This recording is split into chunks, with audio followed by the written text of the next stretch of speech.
دووبارە سڵاوتان لێبێ بەهۆی دواکەوتنی پەسەندکردنی خشتەکانی بودجا بۆ ساڵی 2025 بازاڕی خانوبەرەی عێراق پاشەکشەی کردووە. پێشبینی ئەکرێت هەتا 6 بۆ 12 مانگی داهاتوو ئەو بارودۆخە لە عێراق بەردەوام بێت و دواتر بازاڕەکە بوژانەوە بخۆیەوە ببینێت و خواست بەرز ببێتەوە. ئەڵبەت ئەمە لە ئەگەری ڕوونەدانی هەر جۆرە گۆڕانکاریەکی تر لە وڵاتەکەیە. لە عێراق نرخی خانوویەک بە تێکڕایی نزیکەی 8 هێندەی داهاتی ساڵانەی هاوڵاتیانە، واتاکەی ئەوەیە کە عێراقیەکان بە نزیکەی 8 ساڵ ئەبێ کار بکەن هەتا بتوانن خانوویەک بکڕن کە ئەمە بەراورد بە زۆرێک لە وڵاتانی ناوچەکە ئاستێکی خراپە. عێراق زیاتر لە 2,500,000 کورتهێنانی یەکەی نیشتەجێبوونی هەیە. حکوومەت بۆ چارەسەری ئەو قەیرانە چەند پرۆژەیەکی ڕاگەیاندووە و ئامانجێتی لە ڕێگەیانەوە لە 2 ساڵی داهاتووە 1 ملیۆن یەکەی نیشتەجێبوون بۆ هاوڵاتیان بخاتە ڕوو کە بریتین لە 6 پرۆژەی خانوبەرە لە 180,000 یەکەی نیشتەجێبوون بۆ 6 پارێزگا.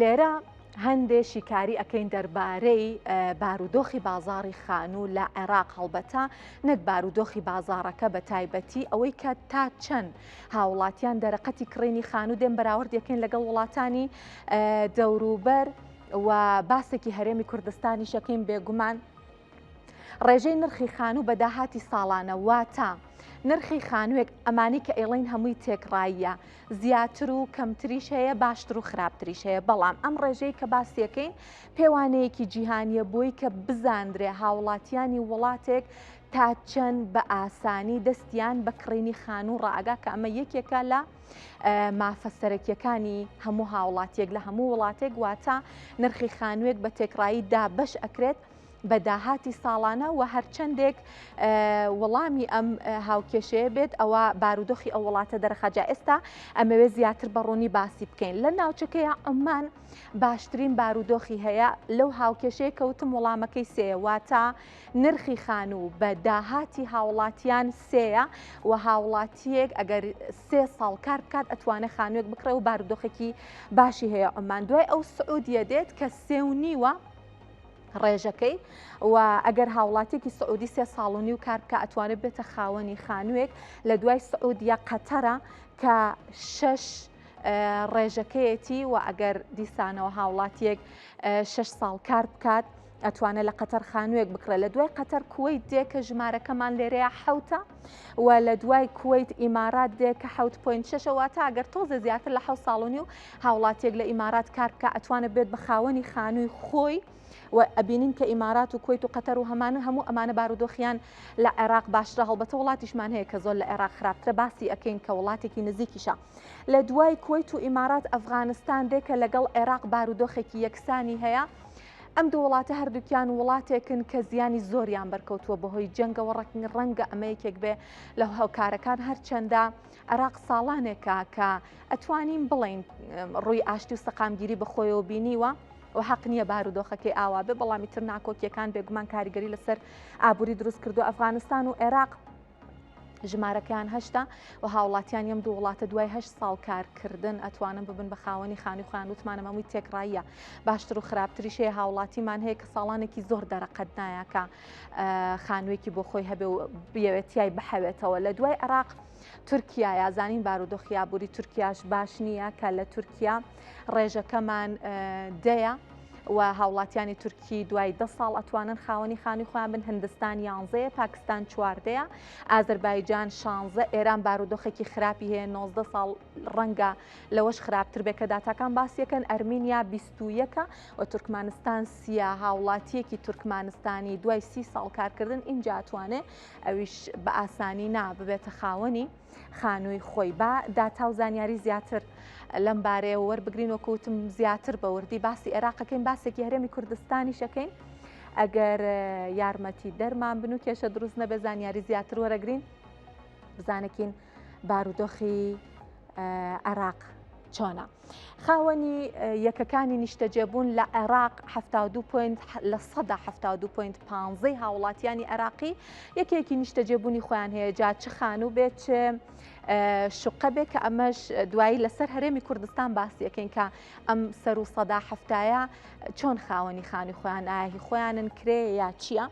نرخی خانوو لە بەغا ئەمە زۆر گرنگ و سەرنجڕاکێشە.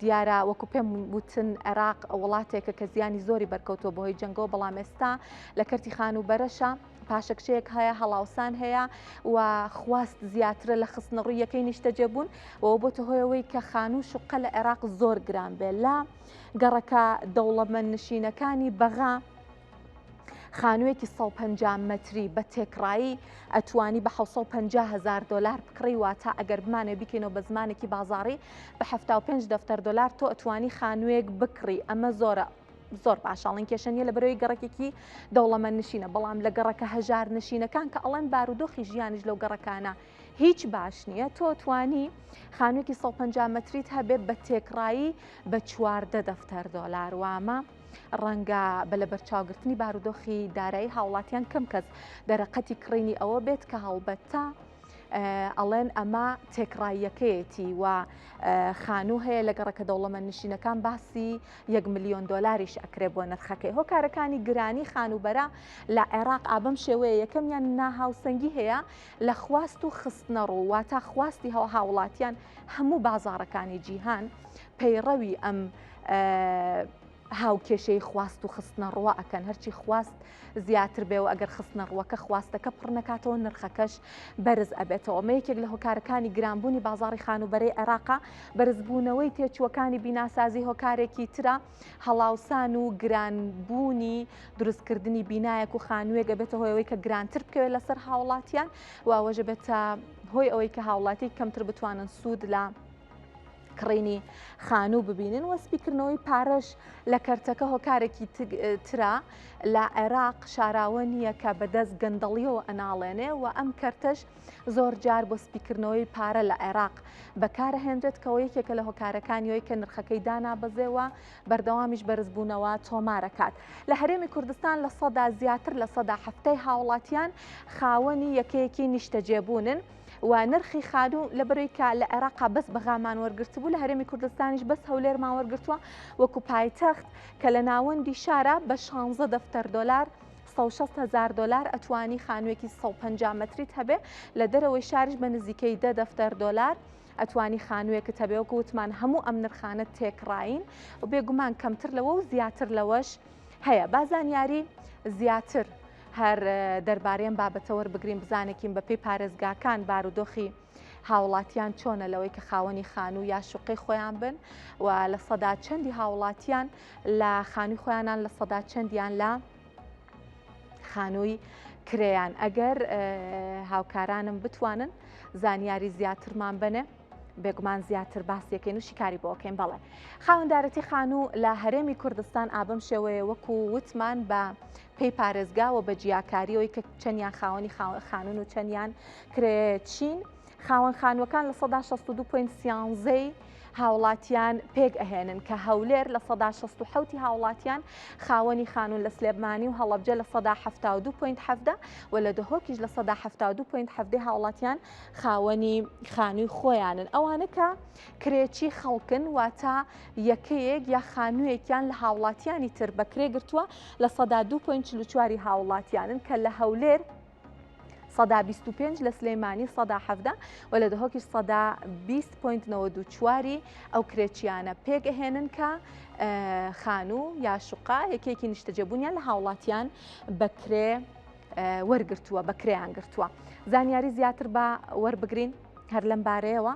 بەڵێ ئەوانەی کە کرێکی حکوومەتن واتە خانوو شوقەکان لە حکوومەت بەکرێ گرتووە لە 102 شتێک لە 102 زیاتری هاوڵاتیان پێگەهێنن کە لە سەدا 0.74 لە هەولێرن، لە سەدا 0.72 لە سلێمانی، لە سەدا 0.54 لە دهۆکن. ژمارەیەکی کەمی هاوڵاتیان شقۆخانویان لە حکوومەت بەکرێگرتووە، زیاتریان کرێکی هاوڵاتیانن ئەوانش کە بە خۆڕایی لە یەکەیەک یا لە شوقەیەک یا لە خانوویەکان لە سەدا 13.36 پێگەهێنن. واتە بە خۆڕایی مەبەستمانەوەیە کە کەسێک لە خانووی خزمێک کەسێکی خۆیەتی کوڕێکە لەگەڵ باوکی لە خانوویەکە ئەژی کە لە سەدا 6.37 لە هەولێرن، لە سەدا 9.25 لە سلێمانی و هەڵەبجەن و لە سەدا 6.36یان لە دهۆکن. ئەمە بارودۆخی بازاڕی خانوبەرە و ڕێژەی هاوڵاتیان بوو لە خاوەنددارەتی خان و شوقەکانیان، بەڵام ئەمانەوێت زیاتر باسی ئەم بابەتە بکەین و بچینە لای میوانێک، میوانداری کەسێک ئەەکەین لە کەرکووکەوە، بەرهەم ئەمیر بەڕێوبەری فرۆشیاری خانوبەرەیە. سڵاوتان لەبێ کاک بەرهەم.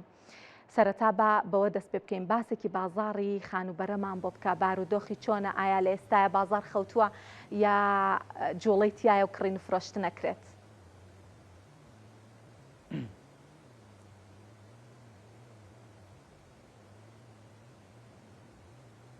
کاک بەرهەم سڵاو لێبێ، گوێت لە پرسیارەکەم بوو یا دووبارەی بکەمەوە؟ بەڵێ، سڵاوتان لێبێ، دەستان خۆش بێ بۆ بەرنامەکە بۆ میوانداریە. سەبارەت ئەفو پرسیارەکەت؟ پرسیارەکەمەوە بوو کە بەگشتی بازاڕی خانوبەرە لە ئێستایا چۆنە، بازاڕ خانوبەرەی عێراق بێگومان ئایا جوڵەی تایە یا ناکڕین و فرۆشتن وەستاوە؟ وەڵام بەنسبەتی کەرکووکەوە بە تایبەتی لە ئێستادا کڕین و فرۆشتن لە چاو ساڵی ڕابردووە تا ئاستێک تقریبەن وەستاوە. جوڵە هەیە، کڕین و فرۆشتن هەیە، بەڵام لەبەرەوەی کۆمەڵێکی پرۆژەی نیشتەجێبوون و بەرهێنان لە ماوەی ئەم ساڵی ڕابردووە نزیکەی 5,000 یەکەی نیشتەجێبوون دروست ئەکرێت لە ماوەی ئەم ساڵەیە. جگە لەوەش لە کەرکووک بە هەمومان ئەو شتازانین کە ڕێژەی خانووی زیادەڕۆیی و یا خانووی بێتاپۆ زۆر هەیە، فەنرخەکان زۆر گۆڕانکاری هەیە لەو بوارەیە. جگە لەوەش کڕین فرۆشتن لە هەموو بوارەکانە هەیە لە کەرکووک، لە تیجاری، لە عەقاریشە. باشە کاک بەرهەم، زیاتر ئەگەر باسی خانوو بکەم، زۆرتر خواست لەسەر چ جۆرە خانوویەکەیە؟ بۆ نمونە خانووی بچوو، گەورە، شوقا، هاوڵاتیان زیاتر خواستیان لەسەر کام جۆرەیەتی؟ زیاتر ئەوانەی کەوە هاوڵاتیانەی کەوە تازە ژیانیان پێک هێناوە، یاخود ئەوانەی کەوە زیاتر خانووی جۆری یەقات، ئەوە زۆرترین بازاری هەیە، گەرمترە، زووتریش سەرفە بێت لەو کاتەیە. خەڵکانێکی زۆریش مەسەڵەن کڕین و فرۆشتنێکی زۆرەکەن بە خانووەوە و بەڵگەش ئەوەیە کەوای سەر لە کەرکووکە نووسینگەیەکی زۆر نووسینگەی کڕین فرۆشتنێکی گەلێ زۆر بەرپا بووە لە شارەکەیە. هەرەوەش وای کردووە کەوان نرخەکان زۆر جار هەیە خەڵکی وایە خانوویەک ئەکڕێ یان عەرزێک ئەکڕێ، نرخەکان بەبێ هیچ ئامارێک، بەبێ هیچ ڕاوێژکاریەک لە خۆیەوە نرخەکان بەرزەکاتەوە و ئەوە زۆرترین کاتیش هەڵاوسان دروست ئەکات لە ئایندەیە مەترسی ئەوەش هەبێت. باشە، من ئەگەر باسی نرخت کرد لە ماوەی ساڵێکا کاک بەرهەم، نرخەکان لە چه ئاستێکا گۆڕانکاریان بەسەرات و ئەتوانی بەرچاوڕوون یەکمان بێتە؟ بۆ نمونە خانوویەکی 150 مەتری ساڵی ڕابردوو بە چەند بۆ ئێستا داوای چەنی لێکرێت؟ بەپی گەڕەکەکان و شوێنەکان تەبعەن جیاوازە. بە تێکڕایی کاک بەرهەم بەستمەوە تا بۆ نمونە تۆ یەک خانووی دیاری کراو لە بەرچاو بگرە لە هەر گەڕەکێک بە تێکڕایی پار بە چەند بۆ ئەم ساڵ بە چەند ئەمانێ بزانین کە تا چەند نرخەکان گۆڕانکاری بەسەرا هاتووە؟ ئێمە لە کەرکووک زۆربەی نرخەکان بە دیناری عێراقیە، بە دۆلار نیوەکوی لە بەرنامەکەی بەڕێستانە ئاماژەت پێدا، بە دیناری عێراقی پێتەڵێم ئینشاڵڵا. خانوویەکی 150 مەتری با بڵێن لە گەڕەکێکی ئاساییە، تقریبەن پێشی ساڵێک لە وەکو ئێستا ئەگەیە تقریبەن 75 ملیۆن بۆ 80 ملیۆن، ئێستاکە گەیەتە 100 ملیۆن و لە هەنێ شوێن سەر و 100 تا 125 ملیۆنیش ئەڕوە، یعنی تقریبەن لە 130 بۆ 35 زیادی کردووە. باشە لە ماوەی ساڵی ڕابردووە. هۆکاریم گرانبوونە چییە لە ماوەی ساڵێکە بۆ ساڵێک سەداسی زۆرە بەڕاستی هۆکارەکەی چییە لە دیدی جەنابتانەوە کە کاری کڕین و فرۆشتنەکەکەن؟ هۆکارەکەی ئەوەیە خواستەکە گەلێ زۆرە، یعنی چەندێ خانوو دروست ئەکرێت ئەو نیتر خواستی لەسرە کە خواست زۆر بوو دایمەن خستنەڕۆکان کەمتر ئەبنەوە ئیتر ئەو کاتە ئەو کەسی کە ئەی خاتە ڕوو زیاتر بکەی خۆی نرخەکان بەرزەکاتەوە ئیتر مادام هەر ئەفرۆشێت هەر خەڵکات بەرزێکاتەوە ئیتر نازانین تا چی ئاستێکە گاتەمەیان. یعنی پێت وایە ئەم زیاتربوونی خواست لە خستنەڕوا بەڕای جەنابتان بێ سنوورێواڵن هەرچەنە زیاترە خرێتە ڕوو ئەوەندەش خواست بەرزە بێتەوە. پێت وایە ئاستێک هەبێت کە ئەگەر ژمارەی خان و شوقەکان لەو ئاستەیە ئیتر بوەستێ خواستەکە پڕ بکاتەوە یان نا هەرچی زیاتر دروست دەکرێت هاوڵاتی زیاتر ڕوو لە کڕینیەکات؟ بە حکمی ئەوەی ئێمە لە شاری کەرکووک شارێکی نێوەنجیرە لە بینی با بڵین بەغدا و هەرێمە و هاتوچۆیەکی زۆریشی لەسرە. زۆر جار ئەبینین لە کەرکووک بە تایبەتی پرۆژەوە بەرهێنانەکان خەڵکانێک دێن لە کوردستانەوە یاخود لە بەغدا و مەحافەزەکانی جنوبەوە دێن لێرەوە بەرهێنان ئەکەن، ئەمەش هەر خۆی حرەکەیەک کاتە بازاڕەکەەوە. جار وایە مەسەل لە بەغا خانوویەکە لێوێ ئەفرۆشێ لێرە یەک گەڕەکیشی پێ ئەکڕێت، ئەو حاڵەتانش هەیە. باشە بەڕای جەنابەت گرنگترین ئاستەنگەکانی بازاڕی خانوبەرە چییە لە عێراق کاک بەرهەم؟ گرنگترین ئەو کێشانە کە بازاڕی خانوبەرەی عێراق ڕوبەڕوویە بێتەوە؟ گەورەترین کێشە کە ڕوبەڕووی بێتەوە ئێمە ئەم نادادیەیەکەوە نازانم چۆن بیڵێم نووسنگەیەکی گەلێ زۆر بووە، ڕاوێژکاریەکی کەم هەیە لەو بوارەیە، ینی هەر کەسێک هەڵەسێت لە لایەنی وەزارەی تیجارە و نووسنگەیەکدا ئەنێ بەبێ ئەوەی شارەزایەکی لە بازاڕەکەیە یا لە گەڕێکێکی جیاواز هەبێ مەفروزە لە هەر گەڕێکێکە لە هەر شوێنێکە ڕێگە بدەن لە دوو نووسنگە بۆ سێ نووسنگە زیاتر نەکرێتەوە تاوەکو نرخەکان زۆر جەمپی پێ نەکرێ تاوەکو خاوە ماڵیش کە بیوە بیفرۆشێت نرخێکی ڕاستی ئەو شوێنە وەربگرێت. ئەی باشە باسی کەرکووکت کردوتت کەرکووک شوێنێکی نێوەندگیرە. کڕیارەکان لە کەرکووک زۆرتر خۆجێین یا بیانین و ئەگەر بمێ باسی نەتەوەکانی کەرکووکیش بکەم کڕیاری خانوو لە کەرکووک زیاتر کام نەتەوە و پێکهاتانن؟ کورد، عەرەب، تورکمان کامانە زیاتر خوازیاری کڕینی خانوون لە کەرکووک؟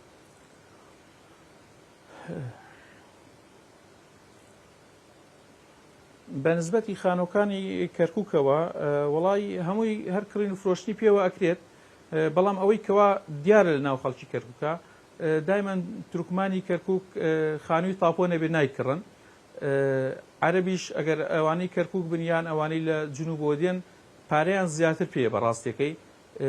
زۆر جار لە گەڕەکە کوردنشینەکانیش لە ماوەی ڕابردووە بە تایبەتی لە شۆرا و سۆنەگۆری ئەو منتیقانە لەبەرەوەی جارێ تاپۆنی ئەو گەڕەکانە کڕین فرۆشتنیشی بێشوماری لێ ئەکەن لەبەرەوەی پارێکی زۆریان پێ وەکوتم ئەتوان یەک گەڕەکێ بکڕن بە پارەیە خانوویشی بەغدا ئەگە بیفرۆشنەوە.